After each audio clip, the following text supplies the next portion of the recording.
Hi y'all, my name is Erika Rich. I am 27 years old from Pittsburgh, Pennsylvania, currently in Nashville. But thank you so much for having me today, even virtually. Thank you, Carol, for just giving me this opportunity to speak to young women and advocate for just your health, and just really happy to be here. So, like I said, my name is Erika. I was diagnosed with stage 4 breast cancer at the age of 25. It really shook my world. At the time, I was living in Nashville, Tennessee. I had been here for 5 years, and really I was just kind of kicking off my career whenever I got my diagnosis. But the real story starts with probably, I want to say, 8 months prior to my diagnosis. I would have been 24 at the time.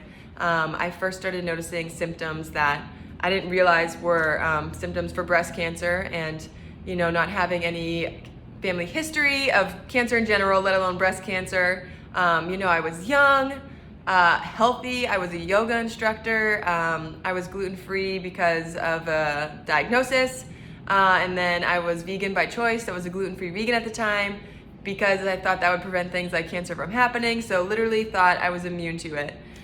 So whenever I started noticing symptoms, didn't think anything of it.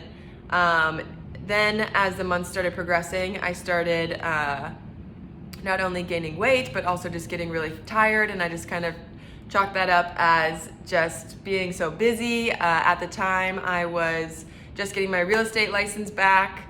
I was a yoga instructor as well as a private chef, so I was doing a lot of things, and I was so tired, but I just kind of was trucking through it.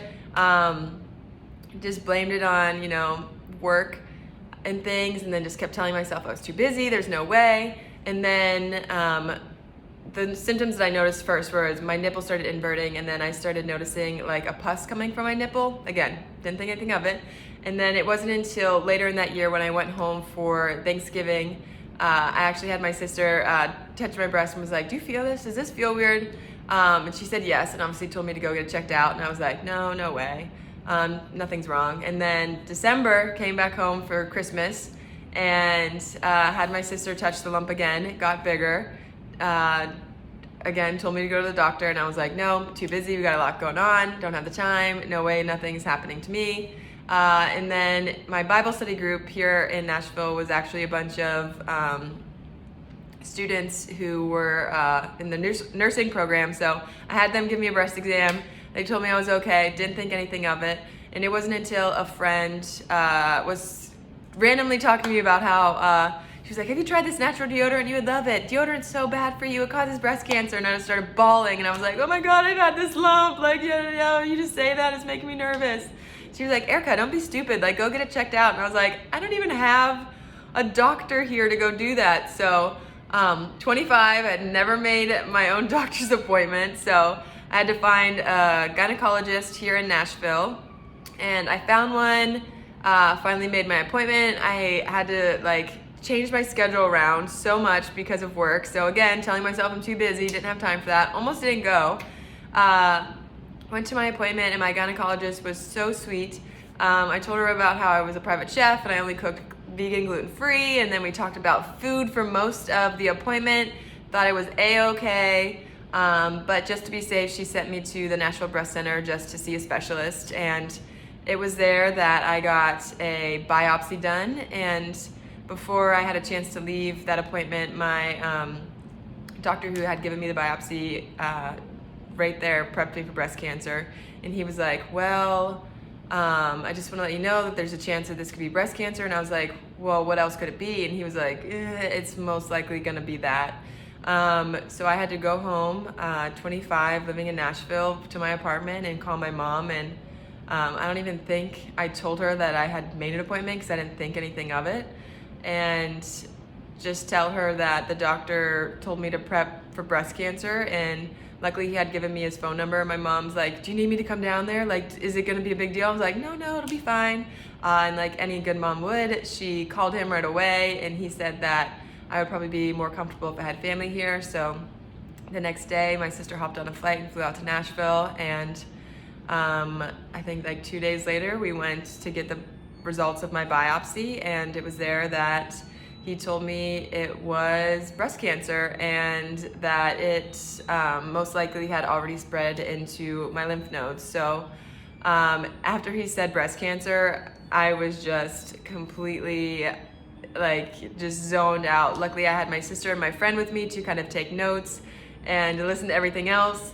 And I didn't really, I just remember sitting there not thinking anything of it. And then he mentioned, oh, don't worry, wigs are so well made these days, you'll be fine. And then I just started bawling and realized what was about to happen. And it's just so crazy because if I would have went into the doctors whenever I first started noticing something and didn't have that mindset of, oh, I'm too young, I'm too healthy, I don't have any family history, it would be a completely different diagnosis. And I was diagnosed stage 4 from the get-go, and because of that, wasn't able to have surgery because they needed to treat it with chemo right away. And it was just a really scary time to be told at 25 you have your estimated life expectancy is 2 years. Which I have beaten as of March of 2021, but I really just appreciate groups like y'all who are advocating for, girls our age, or not girls, women our age who are young, and these things can happen. And I really just continue to encourage you to, get checkups. Don't take no for an answer if a doctor tells you you are too young. Don't worry about it. I just saw a film about a woman who was 18 when she was diagnosed, but when she went to the doctor, she saw the lump, she did a mammogram and told her, you're 18 and 18-year-olds don't get cancer, so don't worry about it. And she didn't worry about it, and it ended up turning into stage 4 cancer as well. So be an advocate for yourself, know your body, be aware of your body. Like I said, don't take no for an answer. Second opinions are real. I was in Nashville when I started, and because of some things that they said, I ended up getting a second opinion in Pittsburgh, so always do that. Also, one thing that no one ever talked to me about before I was diagnosed was things like life insurance. And even though, we're so young, what do we think we need life insurance for? Whenever I was diagnosed, I was a 1099 employee all around. I was a real estate agent, I was a yoga instructor, and I was a private chef. So in Nashville. And so I lost everything whenever I went to Pittsburgh and had no way of income.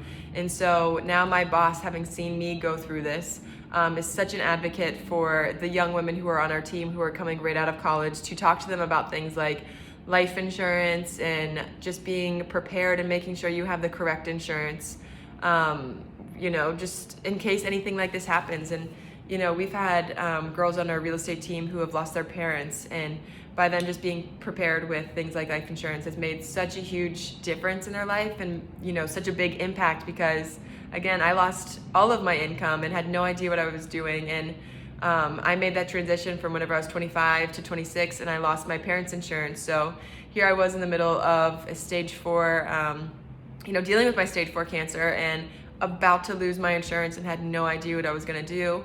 Luckily, everything worked out, and I was able to apply for some things for the government. But had I, had things like life insurance, my story right now would be completely different. And I really don't know what that would look like, but I just really want to advocate for, learning about those things. And after you get out of college is the perfect time to start looking in that, and also in just investing so you maybe have those nest eggs for,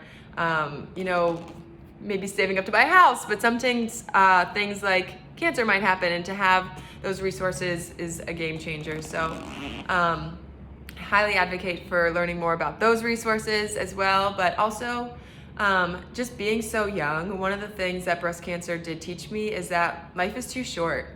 You are never too busy to be with your friends, your family. Don't let your job get in the way. Whenever I was working and before my cancer, I told myself I was too busy to see friends. I told myself I was too busy to see family, that I needed to work. I was on this career path. My career was just kicking off, and I didn't have time for friends.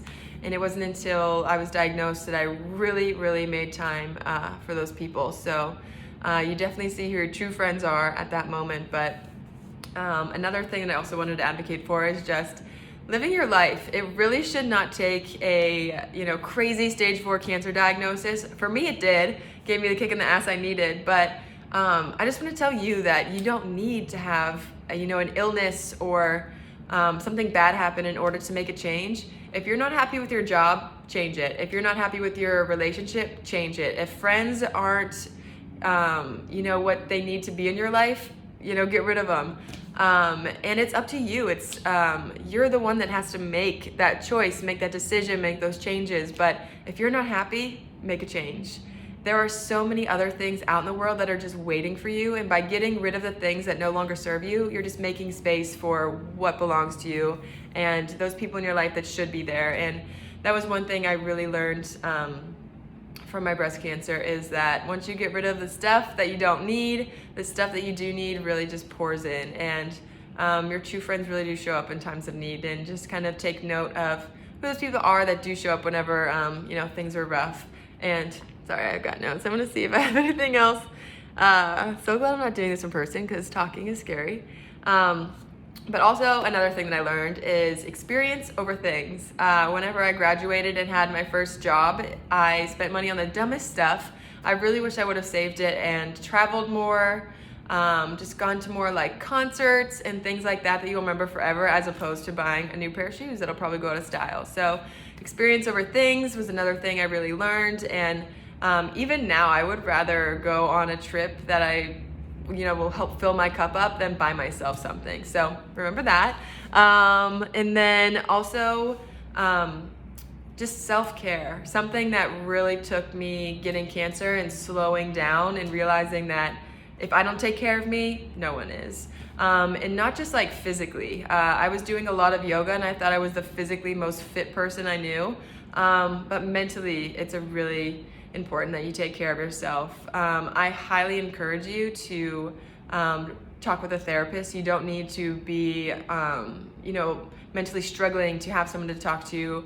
I would say be more proactive about it, especially, as a woman coming out of college. Things are so scary, and there's so much change going on, and so much of what I was fearing whenever I graduated was normal, but I just had no idea.